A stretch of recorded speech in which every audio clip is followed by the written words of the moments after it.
Hello everybody, welcome to another video. This is a what's in my dock video. I haven't done one of these since, I think, September? I'm not too sure, but back then I had my PowerMac G5. It was a long time ago. I was running Leopard, and it was a pretty sort of default setup. As you can see, I've got an iOS 7-esque sort of icon set going on. Basically what I've done, I've just taken the iOS 7 icons and ungradiented them. I really don't like the whole gradient aspect, but I actually like the icons themselves, so I just stuck them in Photoshop, got rid of the gradient, and then exported them again. And I'm pretty pleased with how this has turned out. Just in case you're new to the channel, this is a 2006 Mac Pro.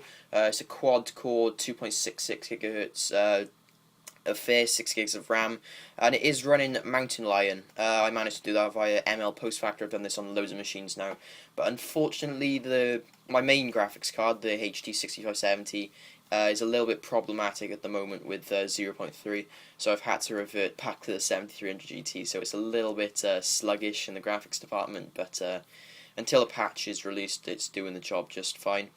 But yeah, this is a really nice machine. I thought I'd just do this video because it is slightly different to the standard sort of OS X desktop.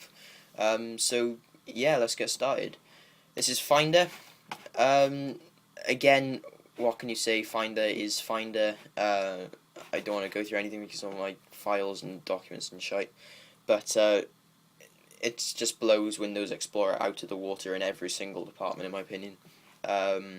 People have been complaining that it hasn't changed in over a decade. It doesn't need to change, guys. It's pretty much perfect, just as you've got Spotlight in there. You can search anything from across the board or into individual folders. It's just perfect. Finder, absolutely 100% perfect. App Store, don't really use this huge deal. I mean, it's just for updates really, but I like to have it in the dock there just for the hell of it, basically. Mail, it's empty at the moment. This is Space 4, by the way, guys. Space 4, I have Mail and Twitter on this side. Mail, awesome Mail client, the best one I've ever used, whether it's on Windows or OS X. Again, it's just so simple yet so perfectly designed, and it does the job brilliantly. Safari, my web browser of choice. Again, I don't know, I've tried Chrome. Chrome is my preferred browser on Windows, but in OS X you can't beat Safari. I don't know what it is about it, but I've tried Firefox. I've never been a huge fan of Firefox. I've tried everything basically, and I just keep on coming back to Safari.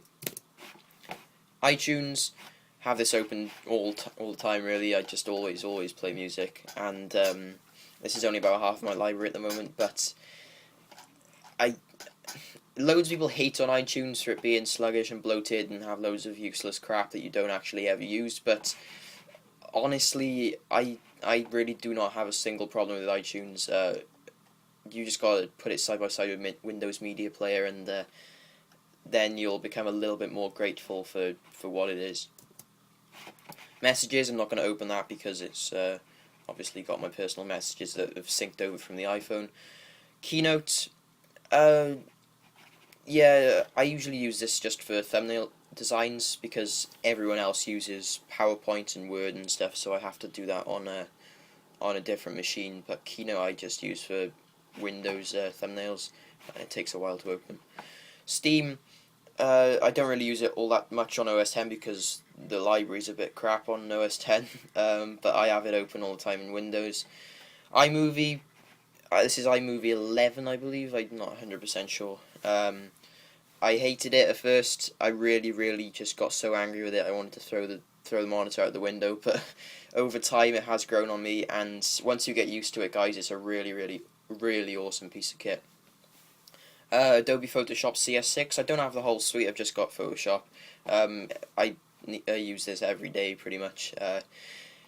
Again, it's one of those things where you have to learn, and my patience isn't that good, but once I did get to grips with Photoshop, it's just an awesome program. Image capture, I use that to sync all the photos from the camera or the iPhone or whatever, over onto here, obviously. Preview, I just put that in the dock anyway. You don't open it like just to open it. You open it because you double click on an image in Finder or whatever. But yeah, it's the default image viewer. Text edit, I use this quite often. I mean, it is what it is, and it's great for writing down notes, and you just minimize it and then bring it back up, and you're like, oh yeah, okay. It's just good for reference.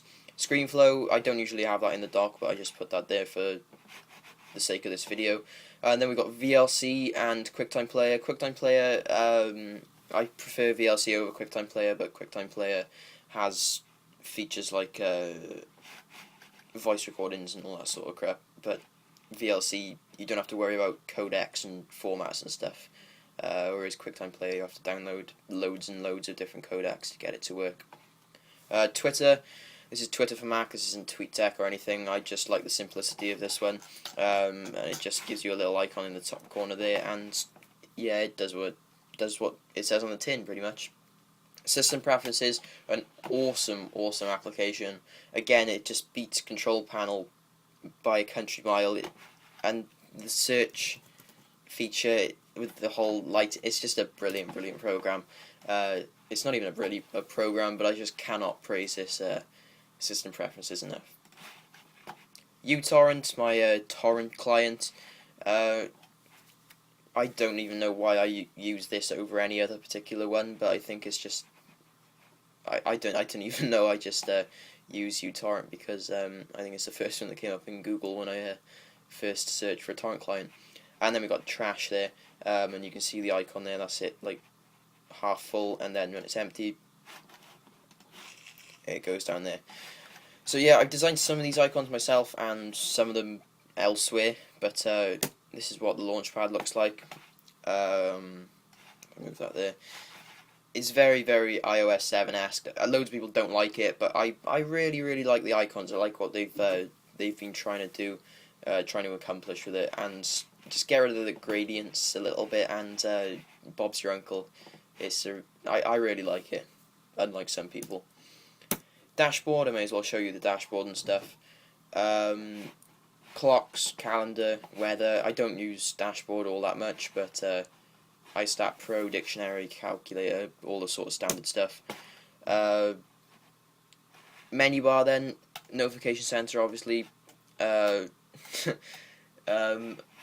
Yeah, I don't use that all that much either, to be honest with you, because it gives you a little notification there and you just click straight to it, but it's nice to have that there just in case.